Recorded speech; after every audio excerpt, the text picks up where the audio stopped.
thought, that we was gonna be go into this like Mad Max, Escape from New York, Escape from LA thing. When I was young and when I was in my 20s, I'll never forget, I went to the school called St. Augustine's College. And that's when I first became conscious, and I was hyped. It was like giving a kid a toy that he wanted on Christmas. That's how it was with me when I caught knowledge, when I became conscious. I would go to this bookstore called the Blacknificent Bookstore, and I would read books like The Isis Papers and Lo Behel, A Pale Horse, and the autobiography of Malcolm X.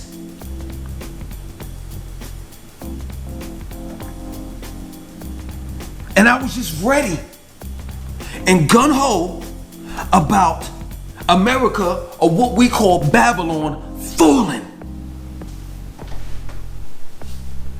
I was ready when the year 2000 hit to see that this Y2K bug is really gonna happen, that computers are really gonna shut down.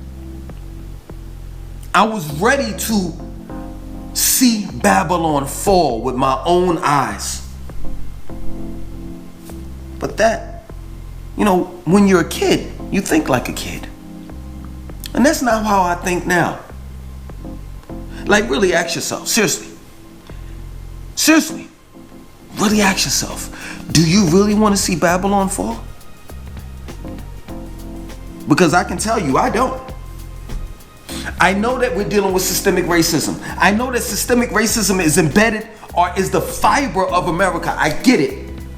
I understand that it will be very tedious and difficult to change it without tearing it down. I get it. But the reality of it is do you really want to see Babylon fall? Because I can tell you that if you do, the next question is, are you ready? Are you prepared? Because if Babylon falls, hear me out, there'll be no electricity. There'll be no grocery stores. There'll be no buses being ran, trains, airplanes. Everything will be done. No electricity. You break your leg, you can't go to the hospital. Your child gets sick, got the flu or whatever have you, you can't go to the hospital. You see, you didn't look at it that way. I know you're young and you want to see change and you think that tearing down America or America falling would be the solution, but it's really not. Now I can understand if you say, yo, I'm gonna leave America and I'm gonna go to Africa and build with them. That's a solution. I can understand if you said, I'm going to live off the grid, but before I live off the grid, I'm going to befriend people such as doctors, lawyers, architects, carpenters, farmers, electricians, plumbers. Because you're gonna need all of those people that have those expertise to live with you when you live off the grid. You're gonna need someone that's gonna lay out the pipe work for your water. You're gonna need someone that's going to lay out the cords and for dealing with electricity, or whether you're gonna have solar panels. You're gonna need someone if you get hurt or your son or your daughter gets hurt, you're gonna need a doctor to help assist your child or the person that's hurt in healing that person. You're gonna need an herbalist. You're gonna need a farmer to help grow your own food. You're gonna need an architect and a carpenter to help build your community. Other than that, the approach that you're coming from is a childish mind. I can tell you this right now. If I were to live off the grid right now, I wouldn't survive one day. I wouldn't even survive a certain amount of hours. I'm here to tell you that. I went to Nevis. And in Nevis, for some odd reason, the electricity goes out every day around 10, 11 o'clock, and it cuts back on around 12. It's like an hour long you go without electricity. And it's like you could be in the middle of washing clothes, you could be in the middle of cooking, and electricity just goes out. No matter if you paid your bill on time or not, it goes out every day. I went somewhat crazy because I'm used to living in the United States of America, and when we turn on, the electricity stays on 24 hours. 7 days out of the week, I could turn these lights on in this house, and if I don't turn them off, with the exception of the light bulb blown out, it'll still be on. 30 days later, a year later, are you prepared to live off the grid? If you're not prepared to live off the grid, you're not prepared for Babylon to fall. It's okay to go out there and say, power to the people. It's okay to go out there and wear your dashikis. It's okay to sell bean pies.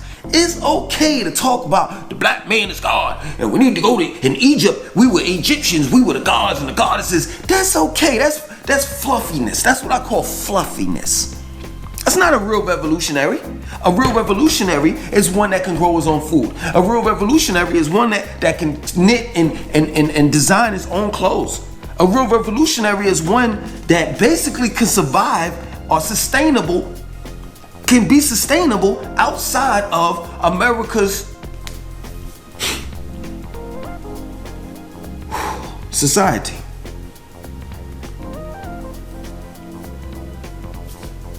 So the reality of it is Langston 2092 is not what?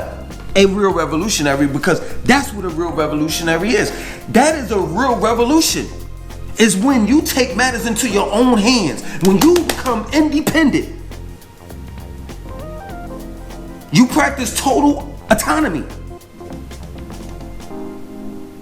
Other than that bullshit that I said when I was younger, that bullshit that you say now that you're younger or older, that bullshit, I'm gonna call it out. I don't care.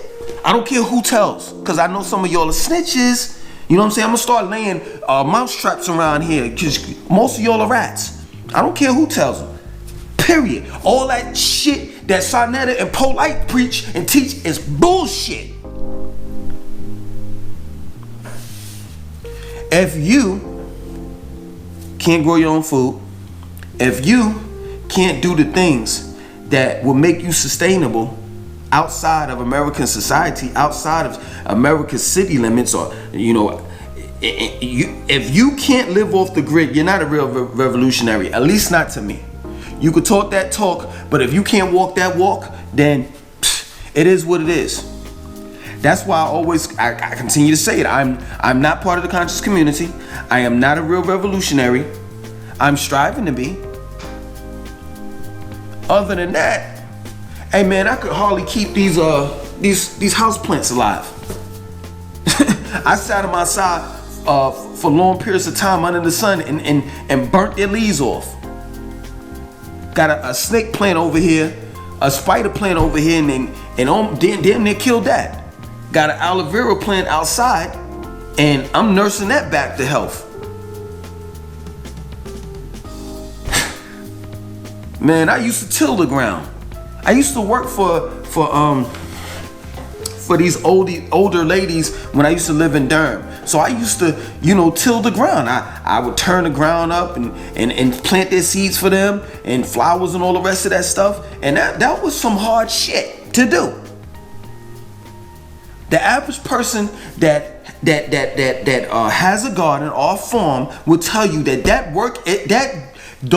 job is not a game. It's just not. And you have to know what season to grow certain vegetables, fruits and vegetables. And certain fruits and vegetables can't be in the same row. It's just really complicated. It's really complicated and difficult. That's the reason why I know that I'm not a real revolutionary, because I don't know how to do those things. Period. If I'm gonna live off the grid, I have to be submersed around people that know what they're doing. Period. Other than that, man, y'all talking that BS that I don't want to hear anymore. I don't want to hear that black power bullshit. Cause if you don't know anything about living off the grid, I don't have no words for you. I just don't. And then last but not least, you gotta have an arsenal of weapons with ammo. I don't know what the hell y'all be thinking. That's my word. I don't know what y'all be thinking. At the end of the day, I don't really know what y'all be thinking. I just know I'm a realist. So dig it. If you have stockpile food, you have electricity, you got all of this stuff going on, and Babylon has fallen, right? And now you have other people that don't have that stuff. Guess what? Civilized people act civilized in a civilized society.